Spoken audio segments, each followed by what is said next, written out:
बच्चों, क्या हाल है भाई सभी का। आप सभी ठीक होंगे आई होप। और सभी अच्छे से अपनी प्रिपरेशन कर रहे होंगे। बहुत सारे ऑलमोस्ट सभी स्कूलों में जो है यूनिट टेस्ट चल रहे हैं, तो अच्छे से प्रिपेयर करिए, अच्छे से कंसेप्ट्स को क्लियर करिए और क्वेश्चंस इजीली हो जाते हैं फिर उसके बाद। ओके, तो आई होप कि सभी बहुत अच्छा परफॉर्म करेंगे। तो आज हम 10th क्लास की वीडियो लेकर आए हैं। 10th क्लास का जो हमने सेकंड चैप्टर स्टार्ट किया था, पॉलिनोमियल्स। पॉलिनोमियल चैप्टर जो है हमारे लिए बहुत जरूरी है 9th क्लास से, क्योंकि 9th क्लास का वही कंसेप्ट जो है हमारा यहाँ पर कंटिन्यू होता है पॉलिनोमियल्स का। ठीक है, पॉलिनोमियल्स के मैंने पिछली बार कंसेप्ट जो है सभी कंसेप्ट जो हमारे 10th में होने वाले हैं वो सब हमने बता दिए थे। आज जो है हम कुछ क्वेश्चंस परफॉर्म करेंगे, ठीक है, जो कि बहुत डायरेक्ट क्वेश्चन है और वो पूछे जाते हैं। ओके, तो आज हम स्टार्ट करते हैं। लास्ट वीडियो है आज पॉलिनोमियल्स की, और आज इसमें हम सिर्फ क्वेश्चंस को अटेम्प्ट करेंगे। पॉलिनोमियल्स, देखो चैप्टर बहुत अच्छा था और ये 9th क्लास का ही कंसेप्ट था हमारा। इसमें हमने लीनियर पोलिनोमियल पढ़ा और क्वाड्रेटिक पोलिनोमियल पढ़ा। लीनियर पोलिनोमियम पोलिनोमियल में जब हमने उसका जीरोस निकाला तो उसे हमने अल्फा से डिनोट किया।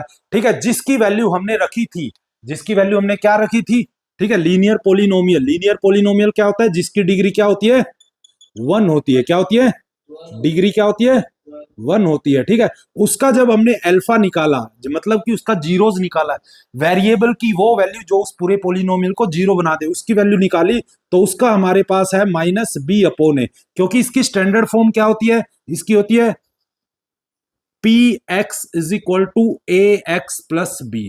ठीक है, जहां पर ए और बी क्या है, हमारा रियल नंबर्स होते हैं और एक्स क्या होता है, वेरिएबल होता है। तो यहां पर एक्स की वो वैल्यू, मतलब कि अल्फा निकाला हमने, जिसको हमने लिखा था, फिर क्या लिखा था, constant term divided by coefficient of x, x का कोफिशिएंट। ठीक है, तो ये हमारा फॉर्मूला बना था, इसको हमने ड्राइव करा था। ये नहीं है कि ऐसे ही आ गया था फॉर्मूला। उसके बाद हमने जो है इसमें, मैं पहले जो कंसेप्ट के जो छोटी मोटी चीजें उनको एक बार रिवाइज करा रहा हूं बस। ठीक है, उसके बाद हमने जो है क्वाड्रेटिक पोलिनोमियल करा। क्वाड्रेटिक पोलिनोमियल, क्वाड्रेटिक पोलिनोमियल क्या होता है, जिसकी डिग्री क्या होती है, 2 होती है। क्या होती है, 2 होती है। ठीक है, इसकी स्टैंडर्ड फॉर्म क्या होती है, P x is equal to A x square plus b x plus c. ठीक है, ये होती है, जहां पर ए बी सी क्या होता है, हमारे रियल नंबर्स होते हैं और एक्स क्या हमारा एज ए वेरिएबल यूज किया गया है। ओके, अब इसमें हमने अल्फा और बीटा की 2 वैल्यूज निकाली थी। ठीक है, क्योंकि डिग्री 2 है तो इसके जीरोस भी कितने होंगे, 2 होंगे। ठीक है, उसके बाद हमने रिलेशनशिप पढ़ा और वो रिलेशनशिप से क्वेश्चंस आते हैं। जब हमने इसके जीरोस निकाले थे वो किस मेथड से निकाले थे, बाय मिड टर्म, वो sorry mid term split method. किससे, मिडल टर्म स्प्लिट मेथड से हमने इसके जीरोस निकाले थे। क्या निकाले थे, अल्फा और बीटा। क्या निकाले थे, अल्फा और बीटा हमने इसके निकाले थे। अब अल्फा प्लस बीटा जो है वो हमें कराया गया, क्योंकि ये रिलेशनशिप है और इससे क्वेश्चन आएगा।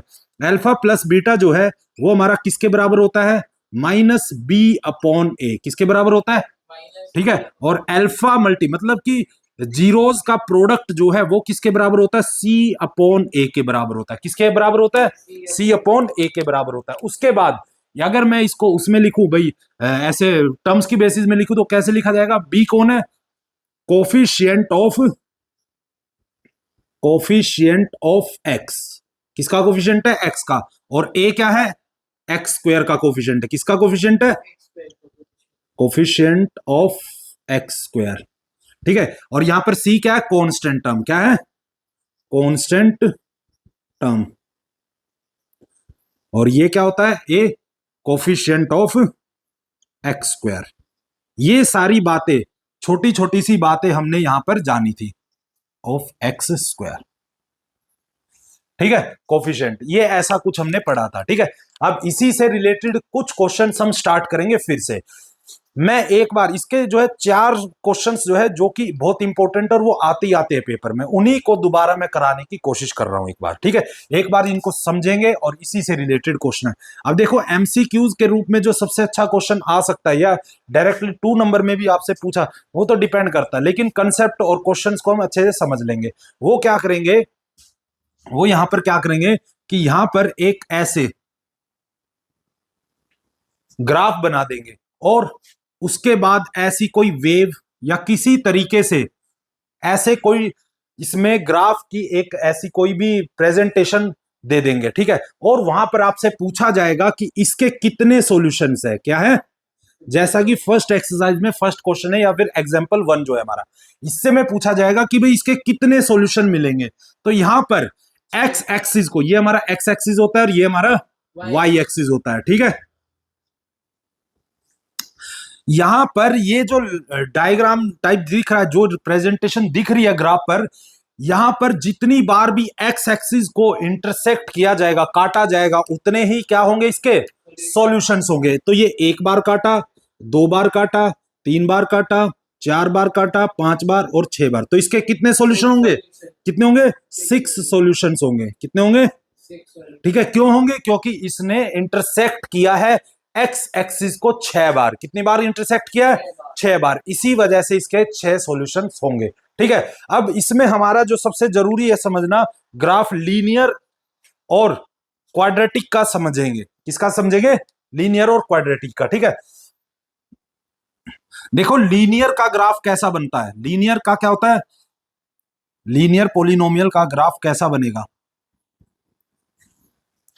जब लीनियर पॉलिनोमियल डाला जाएगा। अब देखो यहां पर हम जब लिखते हैं P x is equal to 2x+3 लिखा जाता है, ठीक है। तो एक्चुअली में यहां पर 2 वेरिएबल लाई करते हैं। कितने वेरिएबल लाई करते हैं, एक वेरिएबल होता है x और एक वेरिएबल होता है px। कौन होता है, क्योंकि 9th की क्लास आप 9th का मेरा एक लेक्चर देखना, 4th चैप्टर जो है लीनियर इक्वेशन इन 2 वेरिएबल, वहां पर मैंने इस कंसेप्ट को अच्छे से समझाया हुआ है, ठीक है। एक ही वीडियो में सारा कंसेप्ट अच्छे से समझा दिया था मैंने।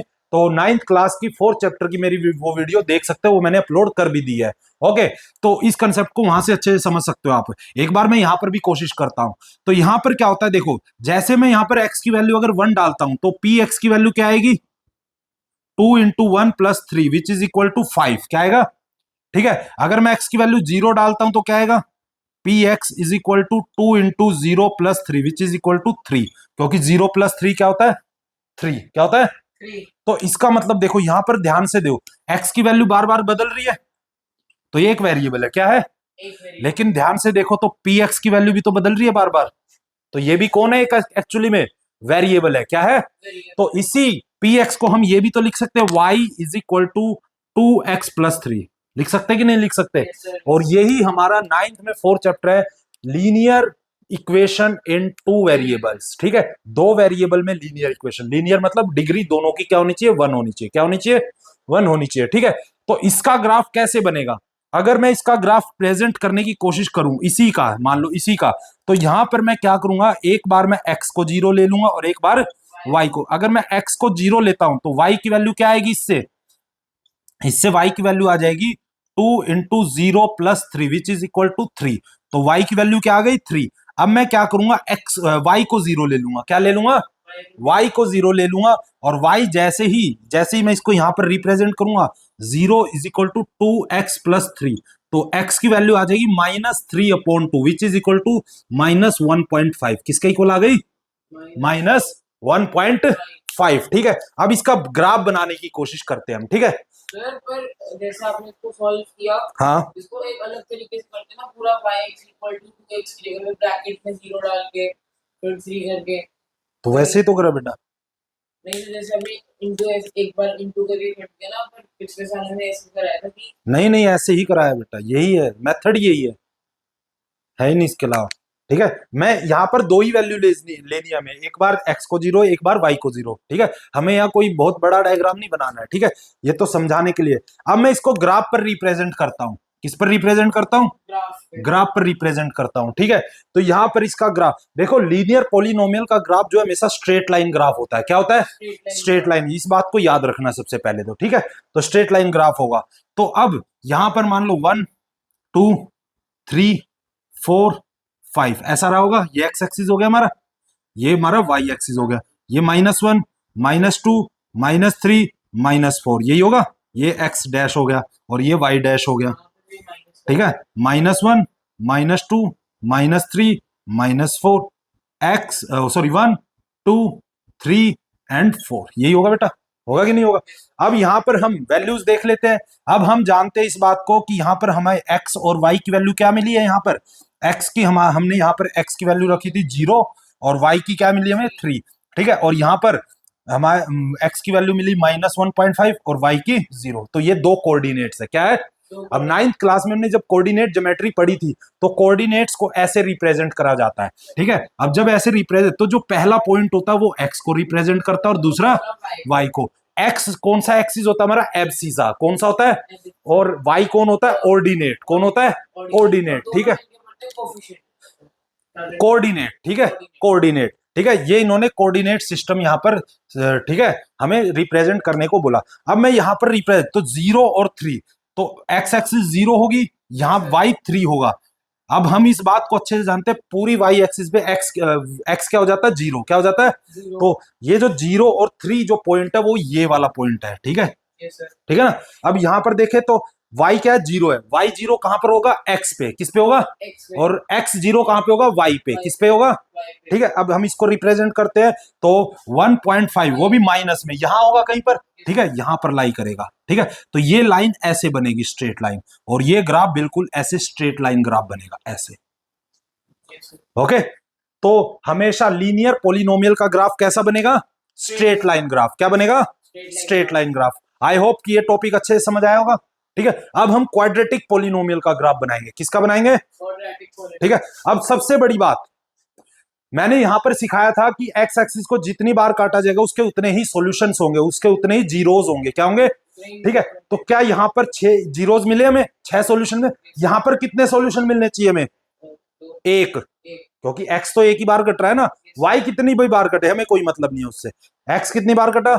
एक बार। तो इसके कितने सॉल्यूशन होने चाहिए? और हमने पढ़ा था लीनियर पॉलिनोमियल की डिग्री क्या होती है? 1, और जिसकी डिग्री 1 होती है उसके कितने जीरोज होंगे? एक ही। तो इसलिए हमें उसका अल्फा पढ़ा था सिर्फ। अब क्वाड्रेटिक की कितनी डिग्री है? 2, तो इसके कितने सॉल्यूशन होंगे? 2 सॉल्यूशन होंगे, ठीक है। तो अब हमें इसका थोड़ा सा अंदाजा हो गया, लेकिन ग्राफ हम इसका देख लेते हैं। इसका ग्राफ हमेशा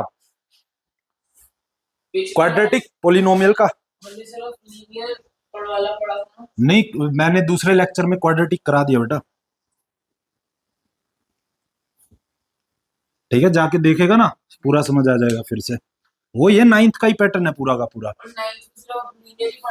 नहीं, अरे वहां क्यूबिक भी पढ़ा था वहां तो हमने, उसके भी जीरोस निकाले थे। नहीं नहीं नहीं नहीं नहीं, वो अलग चीज थी, ठीक है। अब यहां पर आ जाते बेटा फिर से। अब हम पढ़ेंगे क्वाड्रेटिक पॉलिनोमियल के लिए। किसके लिए?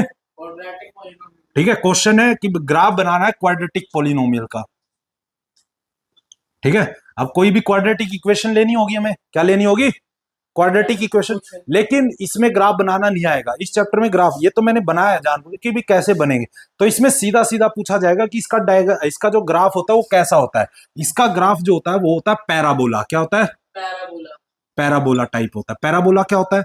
जो ऐसी शेप को रिप्रेजेंट करे, ऐसे यू, ठीक है, या फिर ऐसे हो, इस एक्सिस पे इधर हो, ठीक है। लेकिन एक्स एक्सिस पे 2 बार काटना उसने। कितनी बार काटना है? एक्स एक्सिस पे 2 बार, ठीक है। किसी भी एक्सिस पे 2 बार काटना नहीं, एक्स पे सिर्फ एक्स एक्सिस पे, ठीक है। ये ऐसे भी हो सकता है, ये ऐसे भी हो सकता है, ऐसे भी हो सकता है, ठीक है, ऐसे भी हो सकता है, ऐसे भी हो सकता है। किसमें? इसमें ना, हाँ, यही तो मैं देख रहा था, ठीक है। यहां पर एक बार इसलिए काटा क्योंकि इसका केस मैं तुम्हें आगे पढ़ाऊंगा। क्योंकि क्वाड्रेटिक पॉलिनोमियल के 3 तरीके के सॉल्यूशन होते हैं। कितने तरीके के होते हैं? 3 तरीके के सॉल्यूशन होते हैं, ठीक है। वो 3 तरीके के सॉल्यूशन जो है मैं नेक्स्ट चैप्टर में कराऊंगा इसको अच्छे से, ठीक है। तो अभी बस मान लो कि ऐसा होता है। क्या होता है? ऐसा मान, ठीक है, कि कई बार क्या होता है क्वाड्रेटिक पॉलिनोमियल के या इक्वेशन के जो 2 सॉल्यूशन है वो एक ही होता है। मतलब कि अल्फा और बीटा की वैल्यू सेम आती है। क्या आती है? सेम आती है। ठीक है, तो जब सेम वैल्यू आती है तो ऐसा डायग्राम बनता है बेटा। ठीक है, ऐसा या फिर ऐसा या फिर ऐसा या फिर ऐसा, ऐसा या ऐसा, कुछ ऐसा। ठीक है, इस टाइप, मतलब एक ही बार वो टच करता है। ठीक है, ये एक डायग्राम नहीं है, अलग अलग मैंने वैसे रिप्रेजेंट करे हैं। ठीक है, समझ आ गया? ठीक है, तो इस तरीके के क्वेश्चन वहां पर पूछे जाएंगे। ठीक है, तो ग्राफ से रिलेटेड हमारा जो क्वेश्चन है वो यहां पर सोल्व होता है। और इसके बारे में, इस वाले के बारे में स्पेशली जो है नेक्स्ट चैप्टर में आराम से उसमें, क्योंकि ये पूरा टॉपिक है, वहीं पर समझेंगे इसको अच्छे से। बस अभी बस मान के चलो कुछ बातें मेरी।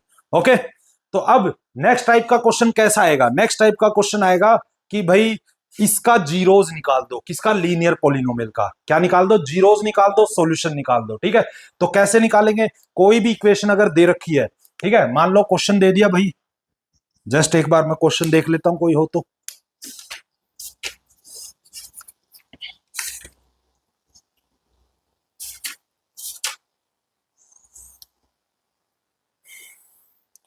ऐसी में मान के चलना पड़ेगा। ठीक है, लेट्स से कि फाइंड जीरोस या solution of P x is equal to -5x+2, ऐसा कुछ है। जस्ट मान लेते हैं मैं ऐसी बात। ठीक है, कोई दिक्कत है इसमें? दिक्कत तो नहीं है? ठीक है, तो अब यहां पर हम सीधा सीधा, हमें पता है कि किस फॉर्मूले को अप्लाई करना है लीनियर पॉलिनोमियल के लिए, इसको। ठीक है, अब हम इसको बस स्टैंडर्ड फॉर्म से कंपेयर करके चलेंगे। किससे कंपेयर करके चलेंगे? ए एक्स प्लस बी होता है। अब ये x वाला x से कंपेयर होगा और b कांस्टेंट वैल्यू वाला कांस्टेंट वैल्यू से कंपेयर होगा। होगा कि नहीं होगा? ठीक है, अब अगर मैं इसको कंपेयर करता हूं तो बताओ a की वैल्यू क्या आएगी बेटा? यहां से -5 निकम्मे। ए इसके साथ माइनस भी तो है। ठीक है, माइनस है तो माइनस साथ में चलता है। और बी की वैल्यू क्या आएगी? 2। ठीक है, अब ए और बी की वैल्यू पता लग गई, तो अब अल्फा निकाला जा सकता है कि नहीं निकाला जा सकता? ठीक है, तो सबसे पहले सॉल्यूशन में तुमने ये दोनों वैल्यू निकाल ली गिवन में, और उसके बाद यहाँ फॉर्मूला अप्लाई करना है। अल्फा या फिर zeros of polynomial is equal to -b/a। इस बात को हम अच्छे से जानते, तो यहाँ लिख देंगे we know this equal to this, then alpha is equal to minus, B की वैल्यू क्या आई? 2, ए की वैल्यू क्या आई? -5, माइनस से माइनस गया तो क्या बचा हमारे पास? Alpha is equal to 2/5। तो आ गई कि नहीं आ गई? जीरोस आ गया कि नहीं आ गया? तो सिंपल था, बिल्कुल सिंपल था ना? बोलो बस। ठीक है, अब दूसरा क्वेश्चन क्या आएगा इसी से?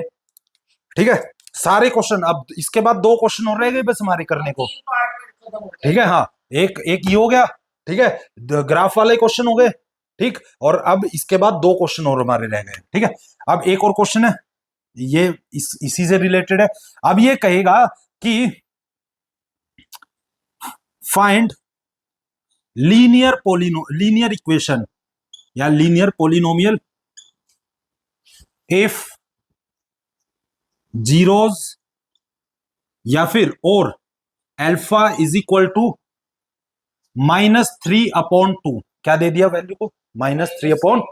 इसने ये दे दिया। अब इससे हमें, अभी क्या था कि हमने इससे जो है लीनियर पॉलिनोमियल से जीरोस निकाला था। क्या निकाला था? अब हमें ये दिया गया है और इससे क्या निकालना है? ये निकालना है बस। ठीक है, तो हम निकाल देंगे इसको। बहुत इजी है, बहुत ही ज्यादा इजी है। देखो कैसे, हम सॉल्यूशन में सबसे पहले गिवन लिखेंगे। गिवन में क्या दे दिया? Alpha is equal to -3/2। ठीक है, और हम इस बात को अच्छे से जानते हैं, वी नो अल्फा किसके इक्वल भी होता है? -b/a के बराबर होता कि नहीं होता? अब इन दोनों को हम क्या कर देंगे? कंपेयर कर देंगे। जब कंपेयर करेंगे तो -b/a इज इक्वल टू -3/2 के बराबर आ गया। आ गया कि नहीं आ गया? ठीक है, अब यहां पर अगर मैं भाई पूछूं कि बताओ मुझे कि b की वैल्यू क्या आएगी? बताओ। -3। नहीं, -b किसके इक्वल है? -3 के इक्वल है। तो जब मुझे b की वैल्यू निकालनी है तो माइनस माइनस कट नहीं गया, तो b की वैल्यू क्या बची? सिर्फ 3। क्या बची? 3। और c की वैल्यू क्या बचेगी? सॉरी, a की वैल्यू क्या बचेगी? 2। तो आ गया कि नहीं आ गया? अब स्टैंडर्ड फॉर्म हम जानते हैं। हाँ, ठीक है, अब उसको लिख लो, we know linear polynomial P x is equal to A x plus b किसके बराबर होता है? अब ए और बी की वैल्यू तुम्हें मिल गई है, तो पोलिनोमियल भी मिल जाएगा। पोलिनोमियल क्या आएगा? ए की जगह क्या आएगा? 2x+3। आंसर आ गया, खत्म। आ गया कि नहीं आ गया? ठीक है, कितना इजी है। एक क्वेश्चन जिसमें हमें जीरोस निकालना है, एक क्वेश्चन जिसमें हमें जीरोस से क्या निकालना है? पोलिनोमियल, लीनियर पोलिनोमियल निकालना है। ठीक है, अब सेम ये जो दो टाइप के क्वेश्चन है ना, सेम टाइप के क्वेश्चन जो है क्वाड्रेटिक पे अप्लाई होते हैं। ठीक है, अब उन्हें कर लेते हैं, एक बार कर ले। ठीक है,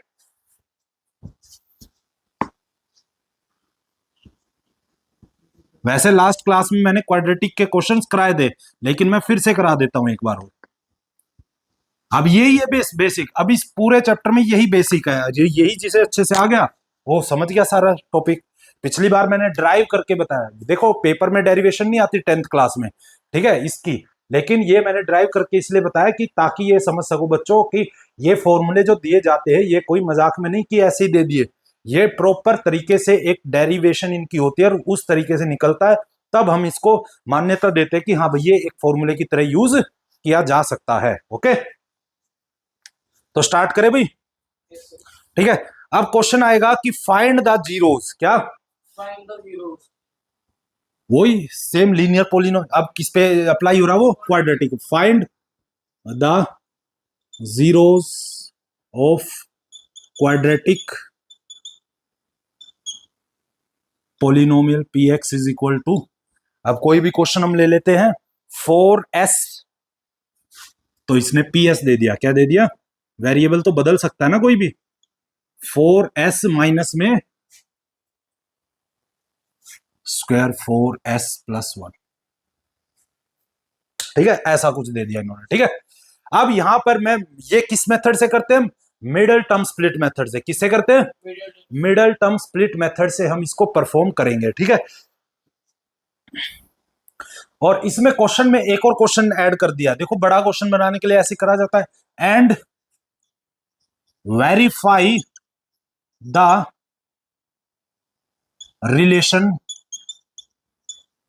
रिलेशनशिप। कौन कौन सा रिलेशनशिप है? Alpha plus beta is equal to, ठीक है, ये दिया नहीं जाएगा, वहां पर लिख दिया जाता है कि रिलेशनशिप को वेरीफाई। क्या रिलेशनशिप है? ये वाला जो है कि वो होता है -b/a के बराबर, and alpha multiply beta is equal to c/, इसको वेरीफाई करना है। क्या करना है? कि सही में ये आंसर देता भी है कि नहीं देता है। कर देते हैं। नहीं, वो नहीं मांग रहा, ये ऐसा कुछ नहीं मांग रहा। ठीक है, सॉल्यूशंस देखते हैं कैसे। सबसे पहले जीरोस निकाला किस मेथड से? मिडल टर्म स्प्लिट में। किससे? So by middle term split method. तो उसमें हम क्या करते हैं कि हमारे पास जो क्वाड्रेटिक इक्वेशन दी गई है, क्वाड्रेटिक इक्वेशन जो दी गई है उसमें जो पहला जो एस स्क्वायर का कोफिशिएंट है, ठीक है, ये स्टैंडर्ड फॉर्म होती है इसकी। क्या होती है स्टैंडर्ड फॉर्म? ये होती है ax² + bx + c। सबसे बड़ी पावर सबसे आगे होती है, फिर छोटी है, फिर सबसे छोटी। ठीक है, अब a और c का मल्टीप्लीकेशन करना होता है। क्या करना होता है? मल्टीप्लीकेशन। तो a और c कौन है? 4 और 1 का, तो 4 × 1 क्या आएगा? 4 आएगा। अब 4 का बाय प्राइम फैक्टराइजेशन तुम्हें यहां पर प्राइम फैक्टर्स निकाल लेने। क्या निकाल लेने? अब 4 को हम क्या लिख सकते हैं? 2 × 2 × 1 लिख सकते हैं कि नहीं? ठीक है, अब हमें यहां पर मिडल टर्म स्प्लिट, मतलब कि इस टर्म को स्प्लिट करना है, मतलब ये जो हमने फैक्टर्स निकाले हैं यहां पर इसके, ठीक है, इनको इस तरीके से स्प्लिट करना है कि ऐड कर या सब्ट्रैक्ट करके 4 आ जाए। क्या आ जाए? ठीक है, और वो हमें कैसे पता लगेगा कि ऐड करके आना कि सब्ट्रैक्ट करके आना भाई? वो हमें पता लगेगा सी से। कहां से? कांस्टेंट टर्म के साथ जो भी ऑपरेटर होता है वो ही ऑपरेटर यहां पर लग जाता है। यहां पर कौन सा ऑपरेटर है? एडिशन। तो ऐड करके आएगा। क्या करके आएगा? ठीक है, क्या यहां पर हमें ऐसे कोई मिल सकते हैं? बिल्कुल मिल सकते हैं नंबर। एक 2 × 1 क्या होता है? 2, तो 2 + 2 क्या होता है? 4। अब 4 की जगह मुझे यहां पर क्या लिखना है? 2 + 2 लिखना है। क्या लिखना है? ये इजी क्वेश्चन है इसलिए तुझे हंसी आ रही है थोड़ी सी। ठीक है, 4s² माइनस में 2 + 2। अब कई बच्चे क्या करते हैं, अब यहां ब्रैकेट अप्लाई नहीं करते। ब्रैकेट अप्लाई भी करना जरूरी है क्योंकि ये माइनस दोनों में मल्टीप्लाई होगा। क्या होगा? x प्लस में 1। अब जैसे ही ब्रैकेट ओपन होगा x भी दोनों में मल्टीप्लाई होगा और माइनस भी, तो ये क्या बन जाएगा -2x, ये क्या बन जाएगा -2x प्लस 1। तो एक पेयर ये बन जाएगा, एक पेयर ये बन जाएगा, ठीक है। अब इस पेयर में, अरे यार ये x कहां से आ गया, s आएगा, s आदत हो जाती है ना x लिखने की, इसलिए x लिखते रहते हैं, ठीक है। तो अब यहां पर जब पेयर बना तो यहां पर ध्यान से देखो 2 कॉमन आ रहा है, क्या कॉमन आ रहा है 4, और 2 में से 2 कॉमन आ रहा है, मतलब दोनों वैस 2 था, और s भी कॉमन आ रहा है, इसके पास 2 s है, इसके पास 1 है, मतलब एक s को हम कॉमन ले सकते हैं, तो एक s कॉमन आ जाएगा। यहां पर जब 4 में से 2 चला गया तो क्या बचा होगा 2 बचा होगा, और s स्क्वायर में से s गया तो s, यहां पर 2s पूरा चला गया तो क्या बचेगा 1 बचेगा, क्या बचेगा।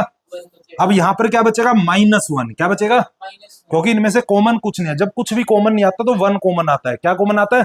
अब माइनस मैंने इसलिए लिया जो इसके इक्वल आ सके, ठीक है। जैसे ही -1 कॉमन लोगे तो इधर से माइनस उड़ गया तो ये 2s बचा, प्लस में से जब माइनस जाता है तो माइनस बच जाता है, क्या बच जाता है, तो यहां पर -1 आ जाएगा। आ गया कि नहीं आ गया, ठीक है। एक पेयर हमारा क्या बचेगा 2s - 1, और दूसरा पेयर 2, अरे फिर से s 2s - 1, ये तो सेम पेयर बच गए बिल्कुल। अच्छा, और सेम आएंगे तो ठीक है, गलत अगर अलग अलग आएंगे तो गलत की है। नहीं ऐसा नहीं है, ऐसा कुछ नहीं है, ठीक है ना। यहां पर सेम आना चाहिए, बस ये दोनों जो पहले स्टेप में आए ना ये सेम आने चाहिए, ये तो सेम अलग अलग सेम आ सकते हैं, क्योंकि ये भी 2s - 1 बच गया, ये भी 2s - 1, ये तो एक इंतफाक हो गया बस, ठीक है। ऐसा नहीं ये जरूरी है ऐसा कुछ, ओके। आगे करें अब? ठीक है। अब यहां पर एक पार्ट तो हमारा क्वेश्चन का हो गया, अब दूसरा पार्ट क्या, वेरिफिकेशन, क्या, तो इस वेरिफिकेशन को कर लेते हैं।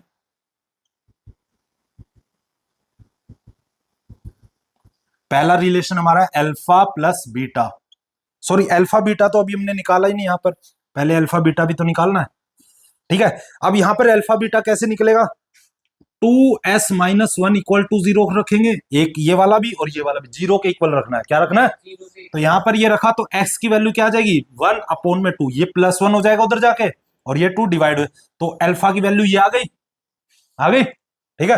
अब दूसरा भी क्या है 2s - 1, इसकी भी क्या आएगी वैल्यू सेम आएगी 1/2, जो कि बीटा हो गया, क्या हो गया बीटा हो गया, ठीक है। अब हमारे पास अल्फा और बीटा आ गया, ये हमारा पहला पार्ट कंप्लीट होता है। अब दूसरे पार्ट को करते हुए ये होता है -b/a के बराबर, ठीक है। अब यहां पर मैं LHS और RHS को दोनों को एक साथ सोल्व करता हूं। अल्फा की वैल्यू क्या है 1/2, बीटा की वैल्यू क्या है 1/2, माइनस में, ठीक है, बी की वैल्यू क्या है भाई, बी कहां पर गया, ये रहा बी। अब जब मैं इसको स्टैंडर्ड फॉर्म से कंपेयर करूंगा तो बी की वैल्यू क्या है 4, क्या है 4, और ए की वैल्यू क्या है 4, ठीक है, समझ आया, बोल, हाँ समझ में आया, ठीक है फिर, ठीक है। बी की वैल्यू आएगी निकम में -4, क्या आएगी, -4, वही देख रहा था मैं, क्या ध्यान है तेरा, तो -4 अंदर ब्रैकेट में लिखा है, ये माइनस अलग है और बी की वैल्यू का माइनस अलग रहेगा, ठीक है। अब ए की वैल्यू क्या आई है 4 आई है। अब इसको सोल्व करेंगे तो हमारा आंसर आएगा 1 + 1/2 = इसको सोल्व करेंगे तो 4/4, इसको सोल्व करेंगे तो 2/2 = 4/4, इसको काटा तो क्या आ गया 1, इसको काटा तो क्या आ गया 1, तो हमारा मतलब ये रिलेशन वेरीफाई हो गया, LHS जो है RHS के इक्वल आ रहा है, ठीक है। LHS = RHS, ठीक है। एक रिलेशनशिप हमने वेरीफाई कर दिया भाई, बोल, ठीक है। अब दूसरा रिलेशनशिप क्या है, ये वाला, तो अल्फा इंटू बीटा = C/A होना चाहिए। अल्फा की वैल्यू क्या है 1/2, बीटा की वैल्यू क्या है 1/2, सी की वैल्यू क्या है 1, क्या है 1, और ए की वैल्यू क्या है 4, 4, ठीक है। तो यहां पर आ गया 1/4, इसको सोल्व करेंगे ये भी 1/4, ये भी LHS = RHS, बस हो गया सोल्व, हो गया वेरीफाई सारा का सारा। देखा 3 नंबर का क्वेश्चन कैसा अच्छा सा बन गया, ओके। ये क्वेश्चन आ गया समझ। अब लास्ट क्वेश्चन, जिस टाइप का क्वेश्चन आ सकता है उसको समझ लेते हैं एक बार, ठीक है। आ गया ना सारा समझ, कोई दिक्कत तो नहीं है, घर जाके एक एक पॉइंट को नोट डाउन करना है तूने, ओके। वीडियो चला के सब वेरीफाई जो भी मैं लिख रहा हूं, और 4K में वीडियो चलानी है, किसमें, जब इस पे से देखोगे 4K में बिल्कुल क्लियर आता है, क्योंकि 4K वीडियो डालता हूं मैं बिल्कुल, ओके। मिटा दूं इसको, ठीक है। अब वही क्वेश्चन, अब तुम्हें अल्फा बी सम और प्रोडक्ट दिया जाएगा, उससे जो है क्वाड्रेटिक पोलिनोमियल निकालना है। क्या निकालना है? क्वाड्रेटिक पोलिनोमियल निकालना है।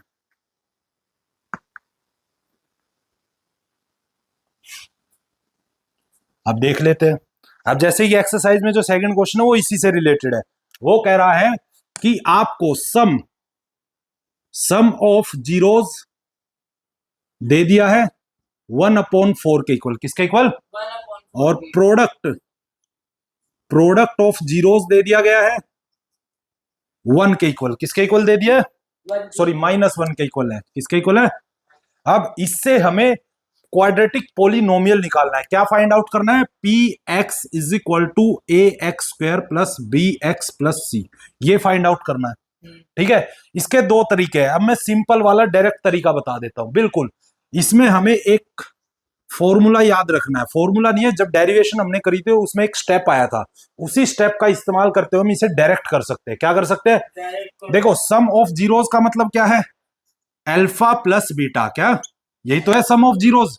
ठीक है, जो कि किसके बराबर है? -b/a के बराबर है। तो ए की जगह पे बना देगा और बी की नहीं, यही तो करना है बेटा। नहीं, ऐसा नहीं करना, इसमें दिक्कत हो जाएगी। इसमें तुम्हें बस अल्फा प्लस बीटा की वैल्यू लिख लेनी है 1/4। ठीक है, और दूसरा क्या है? Alpha product, alpha into beta is equal to -1, बस इतना लिख लेना है। उसके बाद एक फॉर्मूला उसे याद रखना है। ठीक है, कोई कंपैरिजन की ए बी के बराबर है, सी बी के नहीं, ऐसा कुछ नहीं करना। ठीक है, इसमें क्या करना हमें? P X quadratic polynomial is equal to होता है एक्स स्क्वायर, ठीक है, माइनस में अल्फा प्लस बीटा, इंटू में एक्स, प्लस में अल्फा इंटू बीटा। ठीक है, अब ये बताओ, एक्स स्क्वायर तो सिंपल है, अल्फा प्लस बीटा किसके इक्वल है? 1/4। बस -1/4 एक्स। आ गया, सिंपल हो रहा है ना? ठीक है, अल्फा बीटा की वैल्यू क्या है? -1। क्या है? है बस एक्स स्क्वायर माइनस में एक्स अपॉन में 4 प्लस 1 इंटू एक्स क्या होगा? एक्स होगा बेटा, -1। ठीक है, लेकिन कभी भी जो है ऐसे रेस्ट इसमें अपोन में नहीं छोड़ना। इसको अपोन में नहीं छोड़ना तो हम क्या करेंगे? इसका एलसीएम ले लेंगे। क्या ले लेंगे? ठीक है, और जो ये होता है ये किसके बराबर होता है? 0 के बराबर। किसके बराबर होता है? 0 के बराबर हम इसको लेके चलते हैं। ठीक है, ये हमेशा 0 के बराबर ही होता है ऐसे। ठीक है, तो यहां पर हमने देखा x, जहां पर जैसे ही हमने एलसीएम लिया 4, तो 4 जब एलसीएम लेंगे तो यहां क्या आ जाएगा? 4x। क्या आ जाएगा? 4x square. ठीक है, या तो फिर इस पूरे को क्या कर दो? 4 से मल्टीप्लाई कर दो, वो भी सही है। ठीक है, या ऐसे कर लो एलसीएम वाले मेथड से, माइनस में 4, क्योंकि इनके नीचे 4 नहीं था तो इसलिए इनका एलसीएम कुछ 1 था, तो ये 4 इनसे मल्टीप्लाई हो जाएगा इक्वल टू 0। अब ये 4 जब 0 के पास जाएगा मल्टी, तो क्या हो जाएगा? 0। क्या हो जाएगा? तो हमारा फाइनल आंसर क्या होगा? 4x स्क्वायर माइनस में x माइनस में 4। ये हमारा क्वाड्रेटिक पोलिनोमियल है आंसर। बस सिंपल। ये हमारा इस टाइप का क्वेश्चन और आएगा ही आएगा, और ये आते ही आते एक पेपर में। ठीक है, बेसिक वालों में भी और स्टैंडर्ड वालों में भी। तो आई होप कि इसको अच्छे से करेंगे। स्टैंडर्ड वालों का जो है थोड़े से और अच्छे क्वेश्चंस होते हैं उनके। ठीक है, उनके क्वेश्चन, उसकी प्रैक्टिस जो है आप आरडी शर्मा से कीजिए, वहां पे अच्छे क्वेश्चंस होते हैं बिल्कुल। ठीक है, तो आई होप कि ये सारा का सारा कंसेप्ट हमारा समझ आया होगा, और पोलिनोमियल चैप्टर 2 10th क्लास का अच्छे से सारे कंसेप्ट्स आपको समझ आ गए होंगे, किस टाइप के क्वेश्चंस आपसे इजी तरीके से पूछे जाएंगे। ठीक है, ऐसा नहीं कि और भी लेवल से इन क्वेश्चंस के। ठीक है, उनके लिए आप आरडी शर्मा से कीजिए, और कोई भी क्वेश्चन ऐसा है जो आपको समझ नहीं आ रहा है तो कमेंट सेक्शन में आप मुझको बता सकते हैं, मैं उनका सॉल्यूशन आपको प्रोवाइड करने की पूरी कोशिश करूंगा। ठीक है, डाउट सेशन जब भी लूंगा। ठीक है, अभी देखो डाउट्स आ नहीं रहे बच्चों के, तो इसका मतलब सारा समझ आ रहा होगा। ठीक है, अगर डाउट्स होंगे तो मैं पक्का आपके डाउट सेशन जरूर लूंगा, और उसमें आपके सारे डाउट क्लियर करने की पूरी कोशिश करूंगा। ओके, अब अगली वीडियो में मिलते हैं नए चैप्टर के साथ।